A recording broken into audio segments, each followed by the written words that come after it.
Hello and welcome to the Property Lifestyle Mastery podcast. I am Jackie Tomes, and on this show we're having open conversations about building a property business that creates not just cash flow but also freedom, sharing our experience from having done over £17 million of deals, raising over £7 million of finance, and creating the holiday every 6 weeks lifestyle. So we're covering everything from the highs to the warts and lows and the lessons along the way. And today I'm joined by a very special guest, Rebecca Hill, who is a hypnotherapist and a human design coach. And I have been working with Rebecca very closely recently on understanding my human design profile. This is basically like a personality profiling tool on steroids, and it has completely shifted my perspective about how I'm approaching work in a way that is going to transform what I'm doing. So I'm super excited for Rebecca to come and join us on the show today and share her wisdom with all of you guys. This is game-changing stuff. So without further ado, here is Rebecca Hill.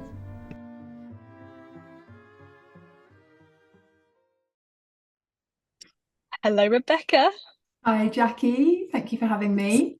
Great to be here with you today, guys. I am so excited about this conversation and sharing it all with you because Rebecca has been a hugely important person in my life over the last few months, and I'm excited to share with her magic with you all. So Rebecca's a transformational hypnotherapist and a human design coach.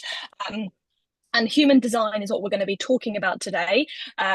What it is, how it can really transform how you're managing yourself and getting the best results in your work. And for me, having these conversations with Rebecca about my human design and learning what this is has completely transformed how I'm getting results and how I'm planning my life moving forwards with work in a way that's going to make some massive shifts to the fun, the enjoyment, but also the results as well. So it's a real pleasure to have you here, Rebecca. Thank you for joining us. Thank you. I'm so glad that it's making such an impact for you already. It's great to hear. Thank you. So let's do you want to kick us off? Like, human design is our angle for today where we're focusing in. Do you want to just start by just telling us what is human design? Okay, so human design it's a synthesis based upon various sort of ancient modalities, including astrology, the Chinese I Ching, the Judaic Kabbalah system, and then there is also the Hindu chakra system, and also some science in there too, so quantum physics, biochemistry, genetics, that kind of thing. So it's this combination of science and spirituality, and it's kind of known as the science of differentiation. So it's really about what makes us truly unique. We're all just part of this enormous jigsaw puzzle. We all have these amazing gifts and talents to offer the world.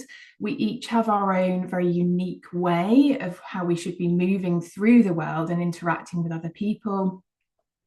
And really, it's about bringing our true purpose, our true authenticity into our lives so we can operate quote unquote correctly, and in doing so life feels very much easier. You're not fighting against the currents, you're just going with the flow, and everything just sort of flows. Success, ease, opportunities, everything just comes to you so much easier. Nice, lovely overview of it. And I think for me, and for listeners too, we've spoken a lot about wealth dynamics as a personality profiling tool. So hopefully many of you have listened to that in the past. If you haven't, that's worth going back to. Because for me, wealth dynamics as a profiling tool to understand ourselves and to just understand the other people who we're working with has just really helped us to get the most out of our business and our team. And for me, when I started to hear about human design about a year ago, it's like a way more in-depth, comprehensive, personalized version of wealth dynamics, which is what got us so excited about it. And the more, at first it was really hard to get my head around, because almost the simplicity of wealth dynamics I think is much easier to understand, whereas this is a lot more depth and differentiation as you're talking underneath it, which is brilliant. But also for me, I'd heard about it a lot. I'd read some books and it landed a little bit, but not in a transformational way. But that's for me where you've really shifted the game over the recent months to sit down and talk through what human design is, what mine is, what that means in like human terms. Mm. And that's what's been so amazing. And suddenly I'm like, gosh, yeah, this is like wealth dynamics on like another level. What do you say to that? Yes, I agree. I think the thing with profiling tools like Wealth Dynamics, I think they're amazing. I think they're brilliant. But they are subjective to the day that you are completing that form. So, it could change, your human design imprint, however, will never change. It is what it is. You are who you are. You cannot escape from it.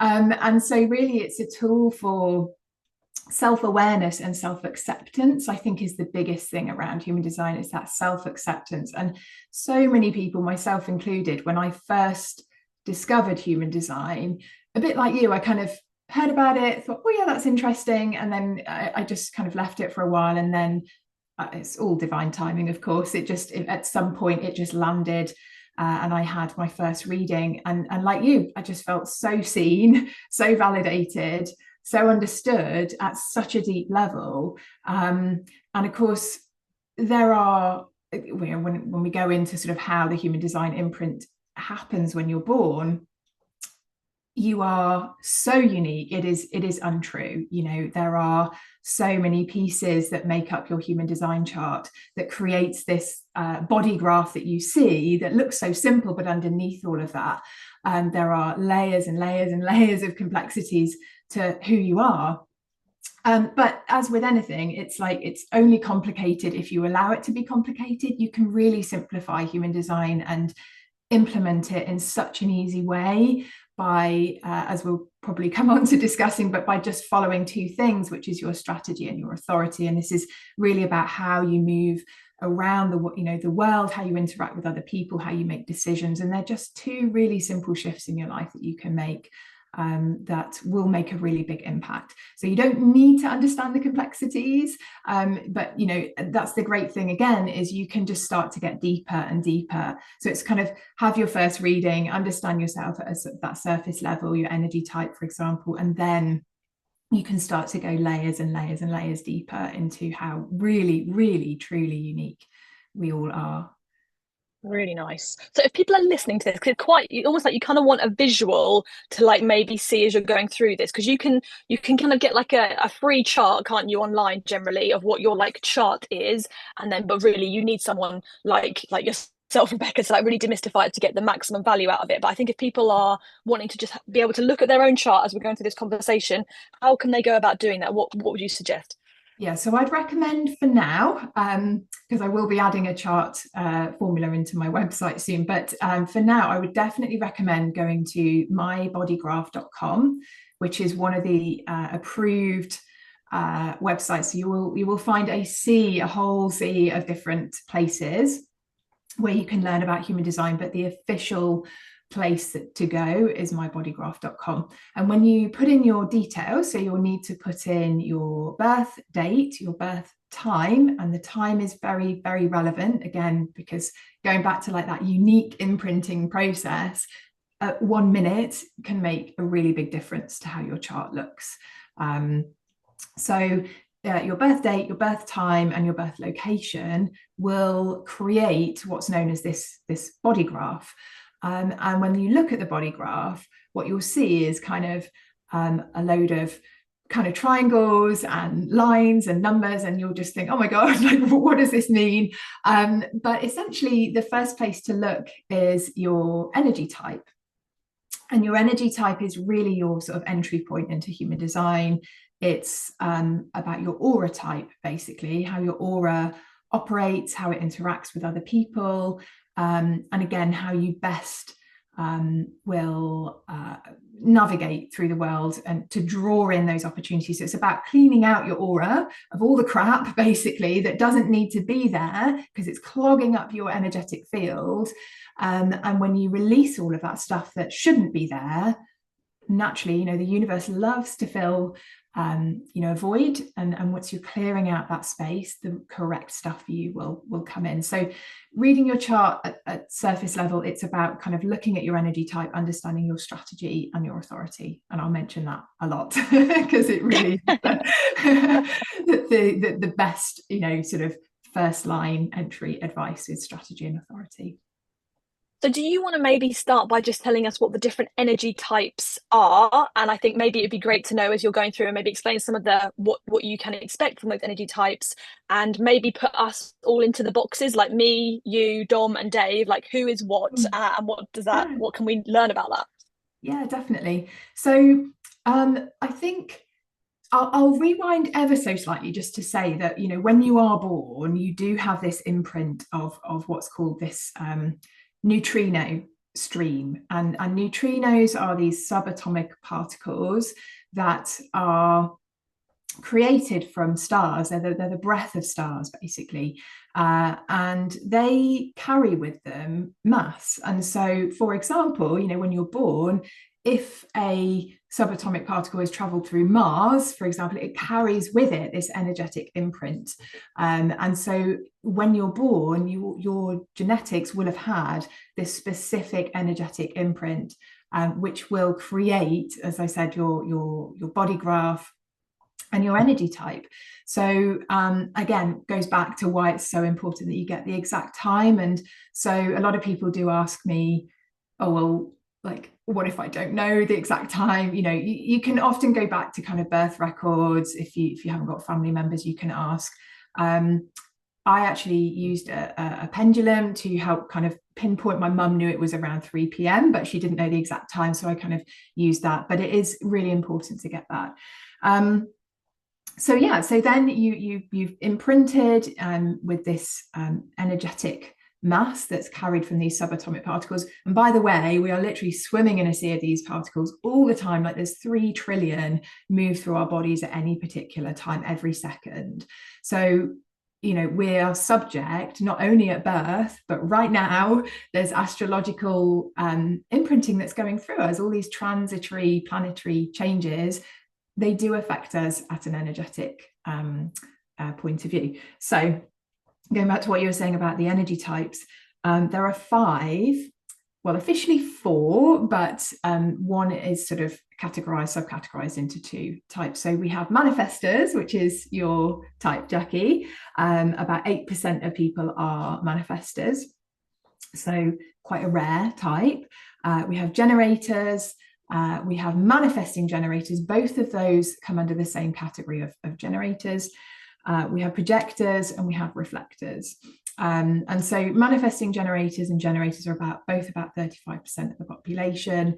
Projectors are about 21%, and reflectors is just 1%. So very, very rare. Having said that, obviously, in the world, how many people are in the world? It's not that rare, but yeah, in the grand scheme of things. So so those are the energy types, and each type will have, as I say, a different aura, a way in which they best move about the world, how they interact with people.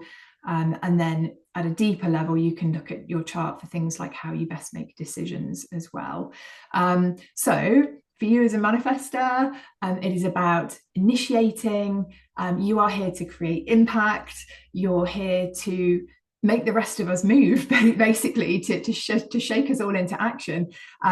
Historically, manifestors were actually royalty. So, they were up on high telling everybody else what to do.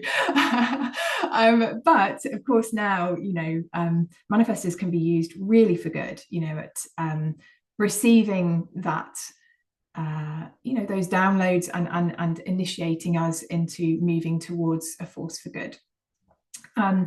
So generators, manifesting generators, they are the energy type. So we create energy. So we have what's called a sacral center in our chart that will be defined. So what define means is it's colored in. If you see on your chart that one of the triangles is colored in, that means it's defined, versus if it's not colored in, it's undefined. And if there are no numbers colored in at all, that means you're completely open in that center. So manifesting generators and generators, we have this defined sacral. So we are here to spill out really lovely, vibrant, sparkly energy to other people. We're actually meant to be the life force and lift other people up. So for us, we're meant to actually go against everything we've been ever told to do, which is we're not here to initiate, we're not here to hustle, we are here to respond. So we are meant to wait for the opportunities to come in for us and then respond using our what's called inner authority, and we respond to that in different ways. Each of us has our own inner authority, this inner voice. So when we talk about intuition, it's that all of us have a very different way in which we receive our intuition. So basically that's what your authority is. It's just a way that you best make decisions. And so so we respond, and so yes, Dom and Dave are manifesting generators. I'm a pure generator. So for me as a generator, it's all about enjoying the journey. Like I must do things that really light me up, because if I'm not, I could walk into a room and I can drop the energy like straight away, so if I get invited, if I got invited to something and I make the wrong decision and I go to that event and I really don't want to be there, I'm actually going to pull the energy down in that room. So it's really important for me to enjoy the process, to do all the things that make me happy and light me up. And that takes some deconditioning as well, because we're told we should be people pleasers and do the right thing and make other people happy and be a good girl and all these things as you're growing up. For a manifesting generator like Dave and Dom, they are just machines, basically. Oh my God, that's such a good word. I literally was talking about Dave last night. He did some presentations yesterday for two of our, for the retreat that we're running, he was doing kickoff calls and like presenting the big idea. He's like a freight train. Like you get him on a presentation and he's just like, go, go, go. And everyone's just like trying to catch up and hold on for dear life. Yeah, I hear you. It's I would say, both types, both generators and money gens will have endless amounts of energy, provided they're doing the things that light them up. If they're doing the wrong things, if you're a generator or a money gen, if you're not doing the correct things for you, you're going to feel drained. You're going to feel low energy. You're going to feel burnt out. So it's, doing the right things, being with the right people, that is what will light your sacral up. It's that fire, it's that creativity, it's desire, it's all of those things that make you feel good. For a money gen, it's the same thing. They should be doing the things that light them up.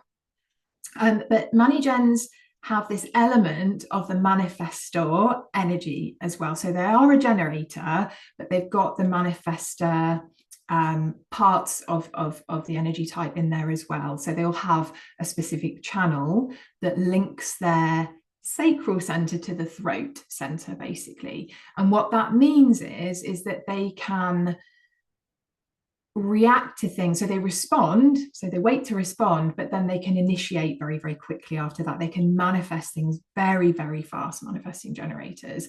And so the throat center is all about manifestation. It's about bringing things into, speaking things into reality and taking action. But what manifesting generators' gift is that they show us that there's a very efficient way of doing things. So they can skip steps. They'll see the most efficient way of doing things. So a really good example is, a generator's washing up. She enjoys the process. You take your time washing the soap suds off. You dry everything up, you put it away. But the money gen is like, well, I'll just rinse that plate. I'll just give it a wipe. This is a far more efficient way of doing things. I'll just let them dry. I don't need to dry them because I'm going to save my energy so I can skip a step and move on to something else. I so see Dom and Dave in that. It's almost like they're kind of like getting them to fit within a process. They're like, well, if it doesn't suit me that day, I just don't really want to do that. Like, I don't see the point. That's slowing me down. I don't want to do that. So it's like they make a bit of chaos in their wake. I think quite often get the important part of it done, like substantial completion, but it's a bit chaotic around them. It can feel that way. And I think definitely, it's important for money gens to be aware that they can skip steps, but they do have to be careful not to skip the wrong ones.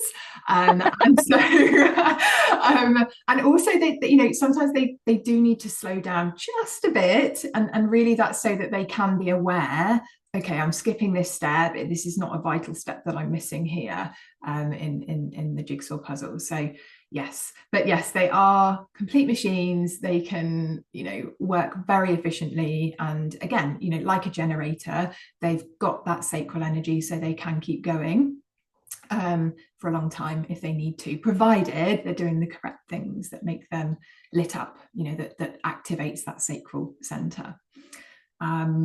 So that's the manifesting generator. Projectors basically have what's known as like this penetrating aura. They are really here to share their wisdom, and they see, again, it's about efficiency, but in a very different way. So they're almost like looking out into the situation. You know, they're very good at sort of giving this objective view on things, but they do need to wait for the invitation. Again, so all the types have to wait, apart from manifestors. That's the only energy type that should be initiating. The rest of us, we have to wait. So projectors, it's waiting for the invitation, which a lot of people say, well, it sounds similar. But, you know, projectors, it's about having that very clear invitation. You know, I'm asking for your advice. I'm asking for you to give me guidance. Often they will be, you know, guides or, you know, people who like to offer advice. But again, it is only when they're invited to give that wisdom, and they have a lot of wisdom to share, but it needs to be at the right time. My mum's a projector. And often she, you know, if she gives unsolicited advice, it can be received really badly. But when I'm asking for it, actually, you know, she gives me really, really helpful, supportive advice. Interesting. Yes. And then the final group is these are lovely reflectors, this 1% of the population, who are basically, when you look at their chart, their energy centers are all undefined. So they have no definition in their centers. So to explain, a defined center means that you will have consistent energy in that center all the time. It's consistent, it's reliable, it will always be there for you. If it's undefined or open, you're going to be more subject to conditioning forces, to planetary transits as well, to the people that you're around and the environments that you're in. So you're more likely to be affected in those undefined centers. And a reflector is just pure undefinition. So they are very open. It's almost like, you know, looking at yourself when you see a reflector, because they're reflecting back the energy that you're transmitting onto their energetic field. So they will change according to who they're with. Very chameleonic, is that the right word? And also they will change according to planetary changes. So their strategy is to wait for a full 28-day cycle when they're making a decision, which is pretty long. To run for the hills, those guys. Like, they must have, everyone's like crap is like coming at them. I just like get away from everyone. Yeah, exactly. Okay, so they got to wait a long time to do anything. Yes, yeah, but yeah, again, you know, so much wisdom to share, you know, these reflectors, because they are reflecting back to us who we are and how we're behaving, and very interesting people to be around. But yes, it is for them. They have to wait. If they're making, you know, a big decision, they have to wait for that full 28-day cycle. And the reason why is because that's a full moon cycle, and all the planetary movements that needed to have taken place in the moon will have done its full around roughly about 28 days. So then they will have felt all the different ways in which an outcome could feel. And then when they reach that 28-day, it's like, okay, I felt every single which way. Now I can make my decision. So yeah, so that's the 5 types. Nice. So I'm wondering how to like bring that to life. Maybe just, is there any insights that you can give? Because obviously everyone listening knows myself, Dave, and Dom quite a lot from hearing us all talk. What insights can you give, like looking at the three of us, and what are, you know, those guys being manifesting generators and me being a manifester? Like what insights are there to look at the three of us? So obviously when we read your chart, it was about really for manifestors. I think the biggest thing for manifestors is, growing up can be very conditioned. We grow up with our parents as the authority, our parents are the leader, and we do what we're told. We're disciplined, to behave in a certain way. And of course, manifestors aren't here to do what they're told to do. And I have a 5-year-old who is a manifestor, and it's really difficult to parent a manifestor according to their human design, because they come into the house and they're there to lead. And hang on, I'm the parent, but you're leading. But actually, the more you can encourage a manifestor child to initiate, but to inform before they do that. And so your strategy is to inform. And the reason why you need to inform is because you create such big impact. People are sometimes like, whoa, this person's having big impact on me. And sometimes, when you are initiating, sometimes people don't like it. They might not like what you have to hear.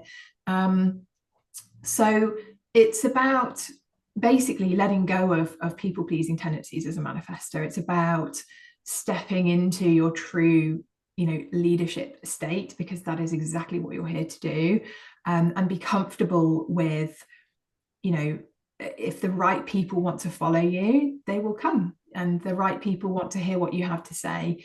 But yes, parenting a manifestor it's challenging, because the temptation is to just discipline for discipline's sake and say, right, you can't do X, Y, Z.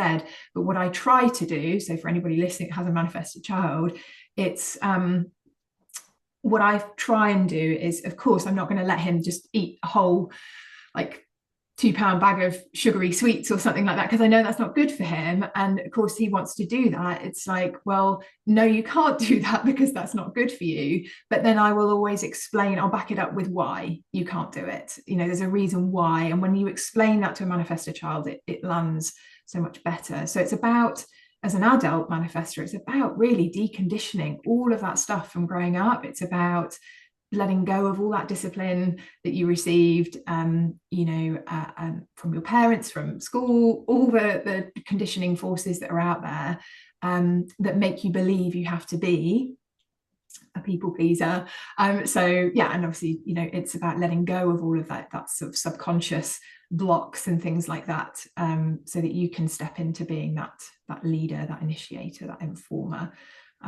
It's really interesting, and I think, like, for me, I've been reflecting obviously a lot on what what you said there, and what that then means in terms of like Dom and Dave and their like powerful energy that just keeps to like just never quits, basically. And I guess part of that people pleasing side of me like always wants to keep up with Dom and Dave. Like, I don't want to be the one who's not bringing enough in our like partnership. So like, but then I as I've learned more and more from what you've told me, like, I'm not designed to work as hard as those guys. And then that's like a whole thing where like figuring out how to be the fact that for me to be the most powerful and bring the most to those guys, I can't do as much as those guys in the same way. And that is, it's really hard to let go of. It is. And, because, again, conditioned that you must work hard, you must do X, Y, Z. And you don't have that defined sacral. So a manifestor will always have a defined throat, because you are here to initiate and that manifestation process, speaking things into reality. But you don't have that defined sacral, and that's where the energy is coming from. So you will feel things in bursts of energy. You'll feel like, oh, I've got an impulse, I've got what we call like a manifestor urge to do something, and you'll feel that. And of course, you need to follow your authority to know whether it's right for you or not. So in your case, this emotional authority, which is basically waiting for this wave to pass, so not making a decision in a high or a low, waiting till you come back to a place of neutral, and then going, is the urge still there? Yes, it is. Okay, now I'm going to follow through on it. But then when you've followed through on that, and this is where it comes back to the deconditioning, it's you're here to initiate and get us all moving, and then sit back and go, my work is done. My work is done. I'm going to watch Netflix now. Yeah, exactly. Well, whatever, because and sleep, it's so important for manifestors. This rest period in between your urges is so vital, because you just don't have access to that sacral energy all the time. You will feel, Dom and Dave's sacral energy because they have that defined. So particularly when you're in their aura. And that's important for people to understand when you're sleeping, particularly, if you're sleeping next to somebody all night, you are in their aura. So it can be beneficial to just every now and then, maybe just sleep in your own space, just for a couple I shared that with Dave. It went down like a lead balloon. He was like, no way. It's true, Sorry. like sometimes he wakes Dave. up in the middle of the night with like a thought about something that he wants to like put in his to-do list. And I know straight away that he's doing something. I can literally feel it. I'm like, move away. Exactly. You're sensing it already now.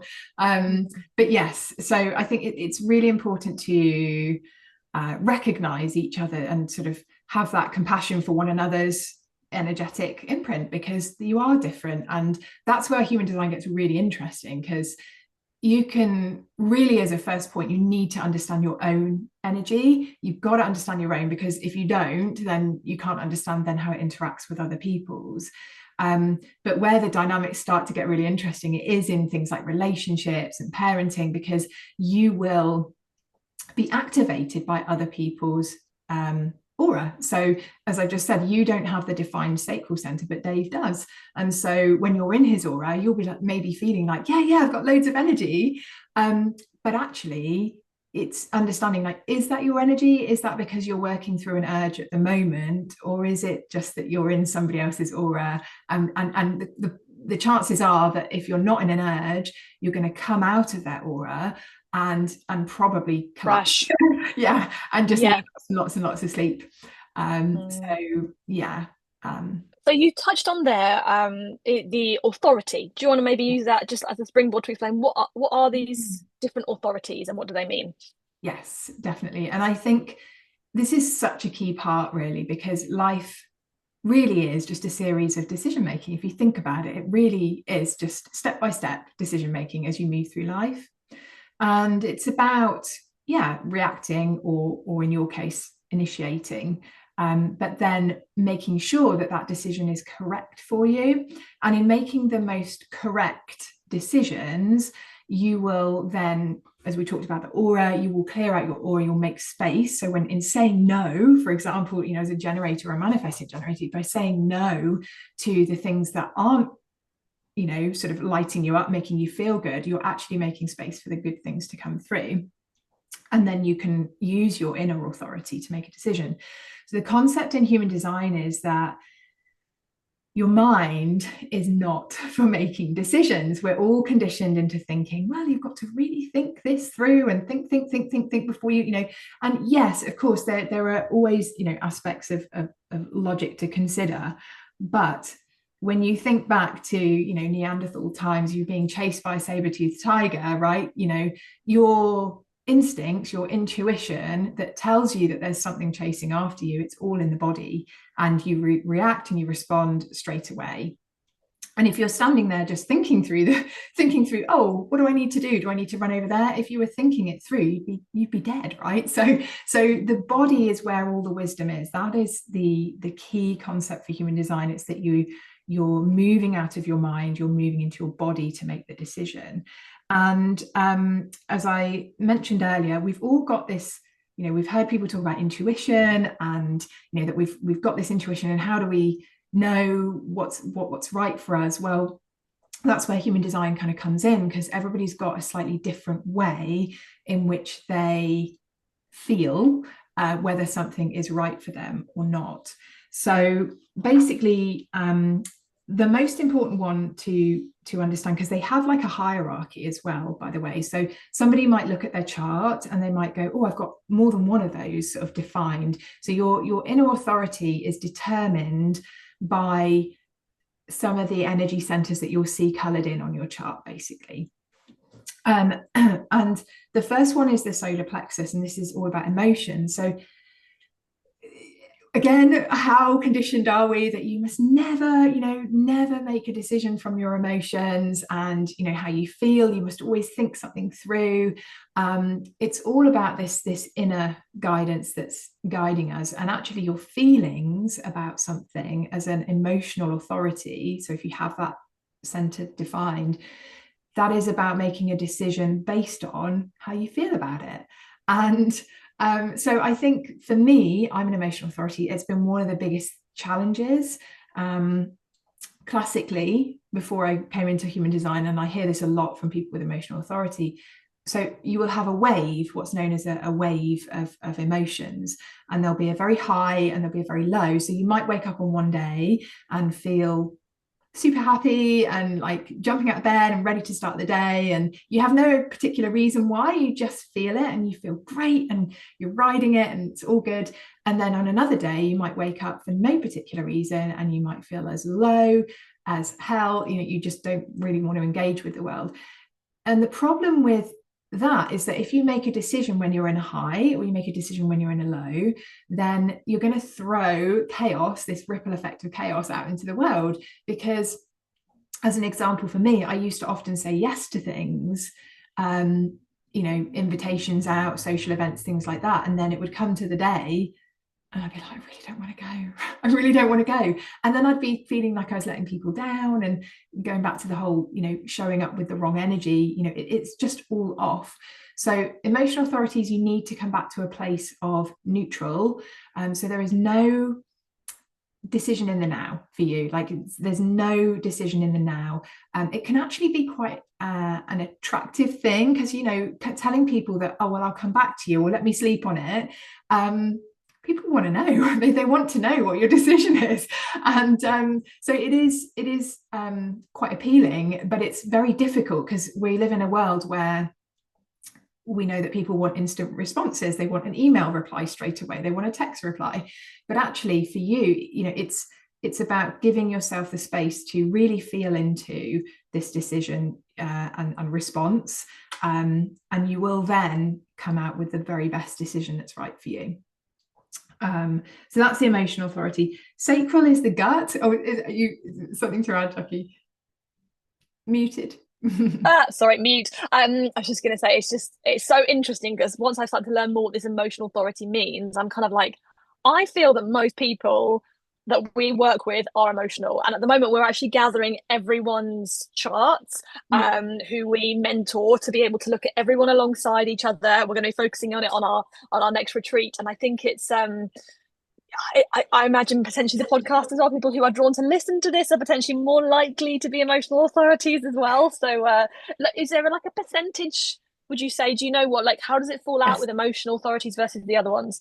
So numbers wise, I can't give you an exact number, but what I do know is that the highest percentage is solar plexus is an emotional authority. Yes, the vast majority of us are.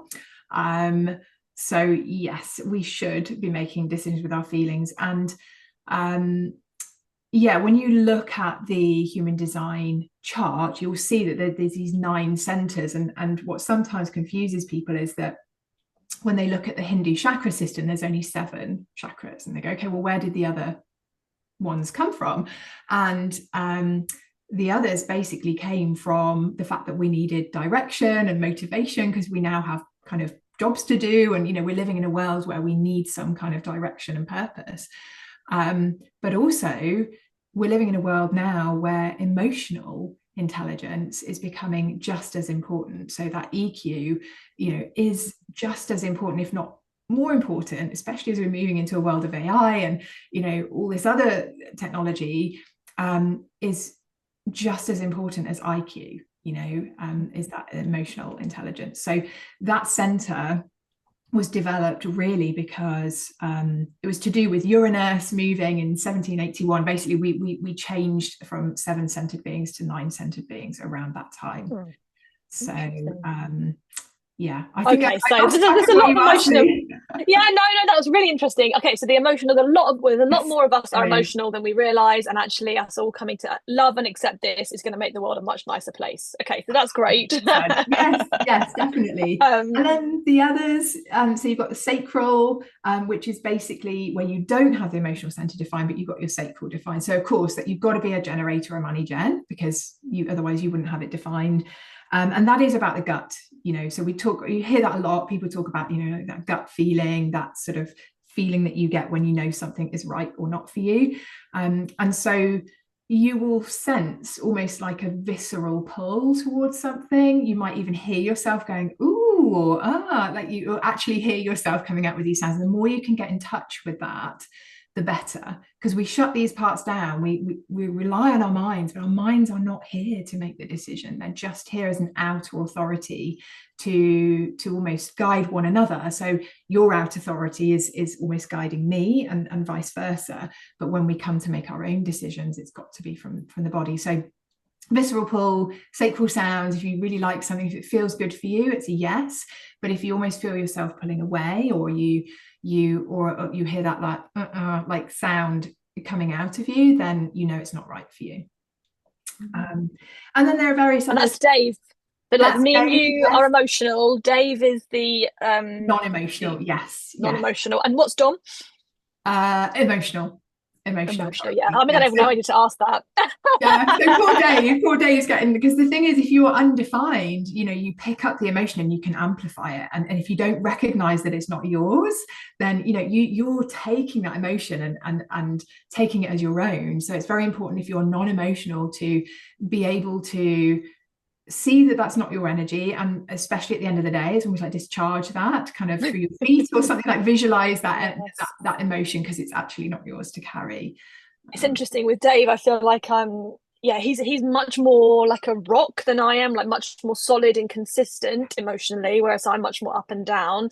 And it's almost like it's like a cup, where it's an empty vessel, where he's got is undefined or whatever it's called, and my emotions like pour into it, and he's fine, he's carrying it, and suddenly it hits the top, and then he goes bloody mental, and he just completely loses his shit.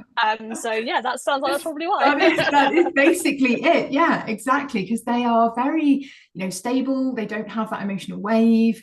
They really don't have the need to have the emotions that we do, but they do pick them up if you're not careful. But again, it just comes back to this whole self-awareness of knowing your own energy, and then you can work with it and work to decondition it, basically. So sacral. So that's sacral. So there's splenic, which is about intuition. It's very much, a silent nudge. It's that in the now. You can make that decision in the now, but it's a very quiet voice. You have to really tune into it and listen to it. So if you have a splenic authority, it's really almost like get a notes page in your phone, and just like every time you feel like a little intuitive hit, that then know that that's in the moment is exactly what it is right for you. Because the splenic center is the oldest center of all. It is that one that taught us that fight or flight response of knowing whether something's right or healthy, and picking up the food that was rotten and knowing, oh, like that's not good for me. So again, if it's undefined, you can be susceptible to not knowing what's healthy for you. You can maybe stay in situations that aren't right for you, like jobs or relationships, and or even foods, things like that, that aren't good for you. So again, it's just knowing yourself and what's right for you, and having that awareness.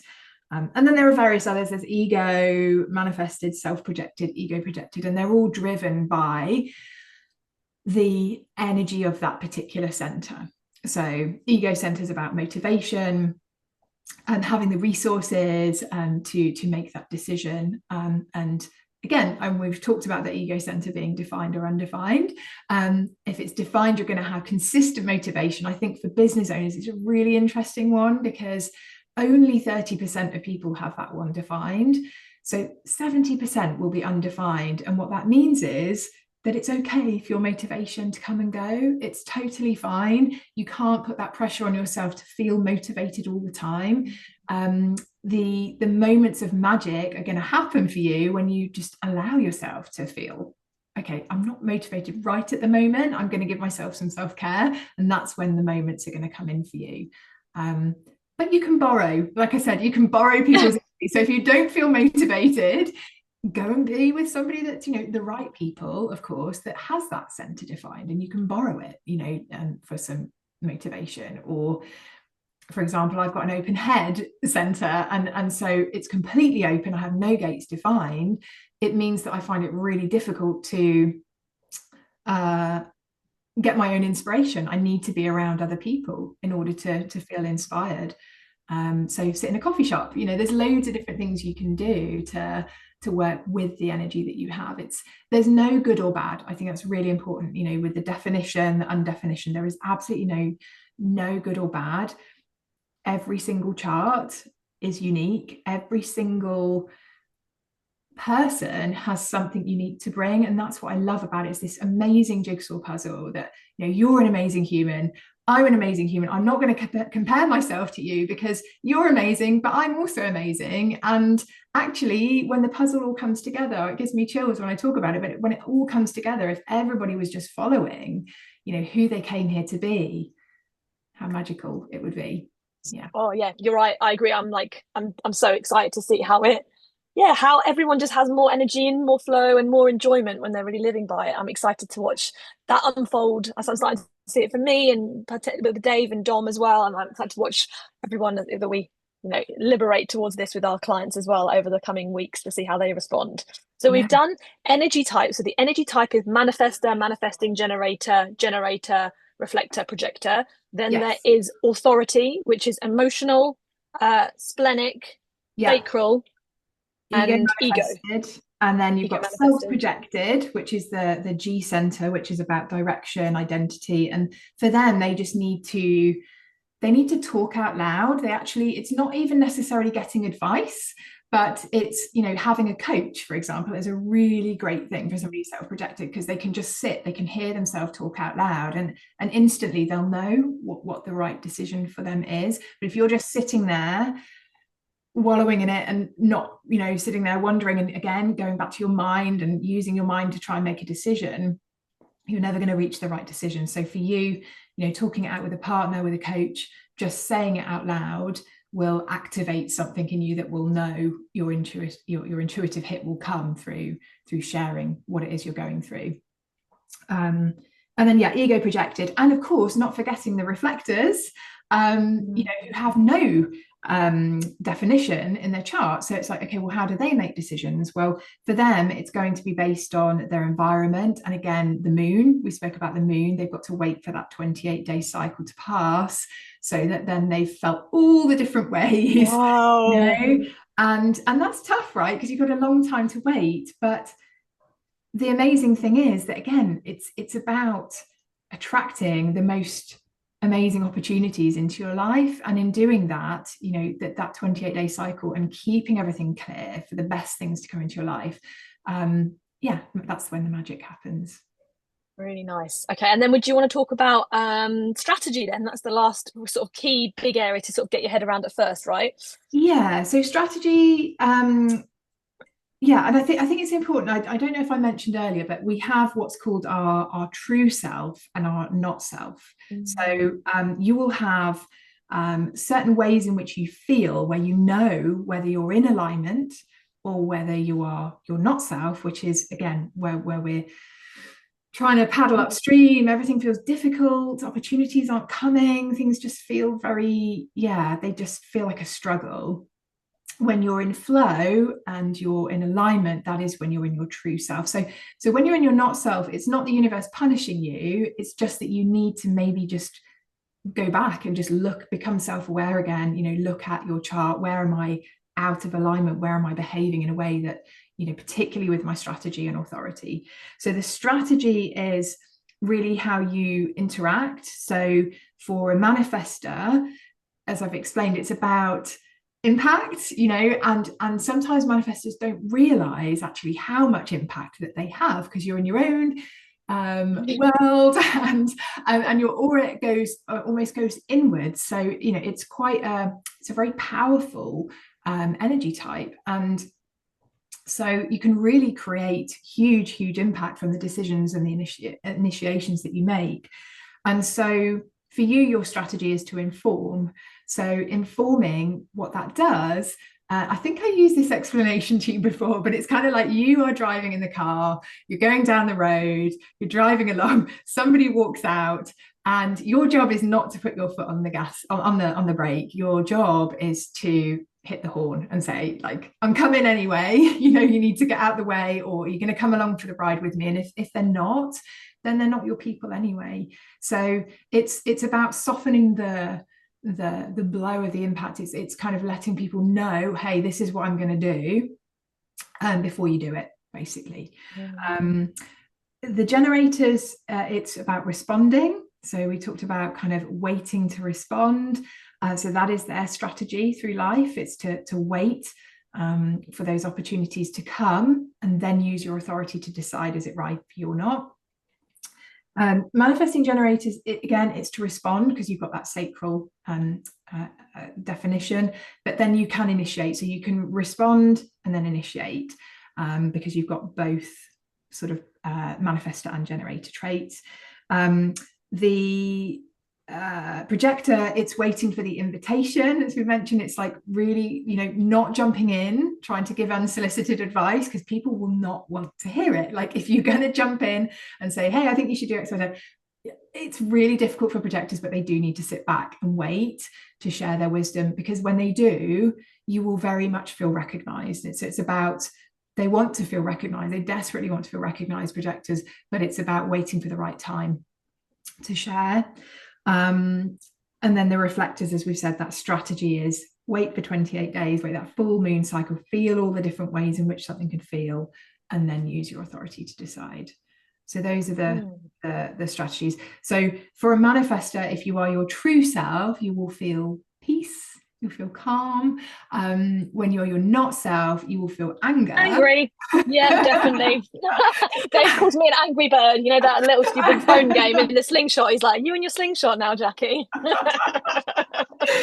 But it's important to know that, like, anger can look so many different ways. Like, it could just be an underlying bubbling, like, I feel a bit pissed off about this, or it could be, it could be for certain people, it could be a complete, you know, rage. You know, it just depends on what it is, or how big the issue is, or how much out of alignment you are as well.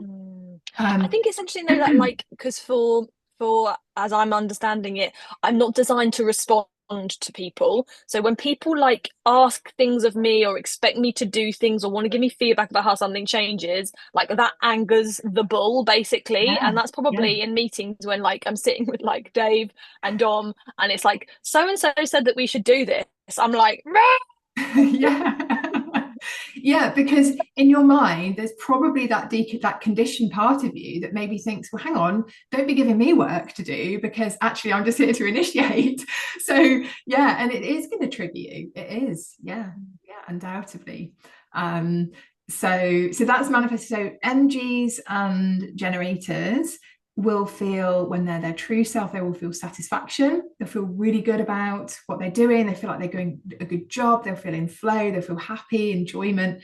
And then if they're not in flow, they will, or in alignment, they'll feel frustration. So they'll, you know, which is different, right, to anger.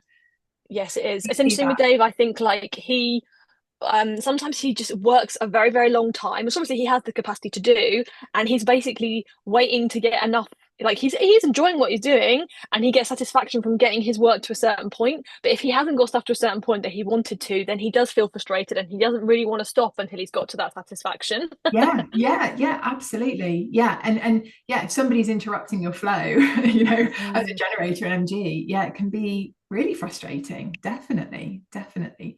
And then projectors, it's all about feeling success. So you'll feel like you're a success, everything. Again, there's slight nuances, between, they all sound similar, but they are very different in terms of outcomes. But success for a projector means you're in flow. Bitterness is a not self theme. So, if you're feeling really bitter about a situation, you're going to know that something's not quite right, and it's probably because you haven't waited for the invitation already. And then reflectors, it's about surprise. So surprise, when they feel surprise and delight, that's when they know they are in alignment. And disappointment is their sort of not self theme. So it's kind of recognizing if you are feeling any of those not self feelings, then you just need to course correct, basically. Just course correct and come back to your chart, and where are you not living in alignment with your true authentic self. Yes. Okay, this is amazing. So you've kind of gone through like the energy types, you've gone through the authority, you've gone through the strategy. Maybe just to say what the names of the other things are that we're not going to go probably through today because it's just too much. Like, what other aspects are there of the chart as you start to get deeper? So there are things such as a profile. So when you pull up your chart on mybodygraph.com, you will get your energy type, you'll get your not self theme, your true self theme. You will get 2 numbers, which are basically make up your conscious self and your unconscious self. And they will have certain personality traits. And again, it's top line because there are for each line that's known as, so for example, I'm a 3-5, those lines will actually have lots of variation of them, for each gate that you have in your chart as well. But when you look at your chart, you'll see the very top numbers. You'll see maybe a 3 point something, 5 point something. So that is basically your sun, your conscious sun and your unconscious sun. And that makes up 70% of your chart, of your personality. So that's why they give you those profile numbers. And they really are, kind of traits that you'll see. So for example, I won't go into every single one, but mine is like a 3-5. So 3 is about living through trial and error. It's about through lived experience and sharing it with other people. And then the 5 is my unconscious line. It's how other people see me. So the first line is how you tend to see yourself. The other line is really getting in touch with that. The only way to get in touch with that is your strategy and authority, by the way. But the 5 line is that kind of save the day energy. It's like tend to be sort of healers or guides, people that can sort of support people. We have the answers, we can see things almost immediately. It's not always what people want to hear, but we tend to just have that intuitive knowing of what people need to hear. So those numbers, you'll have some sort of personality traits which are really interesting. So I definitely recommend having a read around those. And then finally, there's what's called your definition. And that's really how the energy centers are grouped. So you might just have one collection of energy centers that are not joined together by the channel, which is the lines that connect the energy centers. Or you might have different, like a split definition, which means you've got 2 lots of energy centers that are split, or triple definition, or quadruple. So, and obviously it gets rarer. So I'm a triple split, which is relatively rare. I think it's like about 18 to 20%, I think. And then quadruple split's even rarer. But the key takeaway from definition is that if you have what's called a split definition, you're always going to be searching for people to bridge the 2 channels of the energy centers together, which is very fascinating. You will attract people into your life that have the opposite gate, which is the numbers that you see in the energy centers. You will be naturally drawn to those people because they that saying of "you complete me," it's true, because you're in that person's energy and you're activating parts of them that perhaps aren't normally defined. So that's quite interesting. And that's where, like we say, being in somebody else's aura, that's how you start to activate one another and how relationship dynamics come into play. But yeah, it gets really fascinating. You can go deeper and deeper into it. It's amazing. So what would you say I kind of feel like this podcast episode, if you haven't already you got up your chart as you're listening to this, I feel like it's an episode you've probably got to get your chart and listen to it again, because I think you'll just hear it through a whole different lens as you start to like see the chart and feel what it means and like relate it to yourself. What would you say, like how to use this information? Like as you're just kind of getting started with it, how can it become useful in your life? What would you suggest? Yes. Well, I think the benefits are absolutely, endless, really, because it is about making life feel so much easier for you. So I think what it comes back to, and again, I say over and over, but strategy and authority are the two key takeaways. If you take nothing else away, and I always say that in the reading as well, if you take nothing else away and you forget the rest, because it is a lot of information to digest, just take away what is your strategy and what is your authority, and trial it for like a month and just see. It comes back to the fact that human design, it's an experiment. It's about experimenting with your energy. It's about trying different things and working out what does feel in alignment with you. And you'll know through how you feel, whether you feel your true self or your not self. Really nice. So in terms of resources, so obviously I heard about human design about a year ago. I started to try and read a book about it. I found it quite tough going and I just struggled. I then had a reading with you, and you went through my whole chart. Like we spent like an hour or so together and you went through it all and like helped me to really understand it, which kind of lit the fire in me of like, oh my gosh, this is like a load of stuff that I always struggled with, and just found coping mechanisms of like how to deal with things. Suddenly it was like, oh my God, I'm not doing it in the best way to get the best out of myself. And then I've gone away and started like looking for like other resources and reading about it. And so I found a good book about human design, but I don't know if there's other stuff that, like, if people just kind of want to like dip a toe and get to know more about it before like diving in and maybe getting a reading, like what would you suggest as the next step for them? Yeah. Yeah, and I think also, to add in terms of, the benefits, really, it is about awakening to our true self, and really ultimately that's what we're here to do. It's about transforming and sort of deconditioning ourselves, unblocking all that subconscious crap basically to move forwards. So in terms of where to start, I would say go and get your chart. I think if you're going to have a reading with somebody, make sure that they have trained with the International Human Design School, because there are lots of diluted versions, I think. And the thing with human design is it can sound like it's complicated, but it really doesn't have to.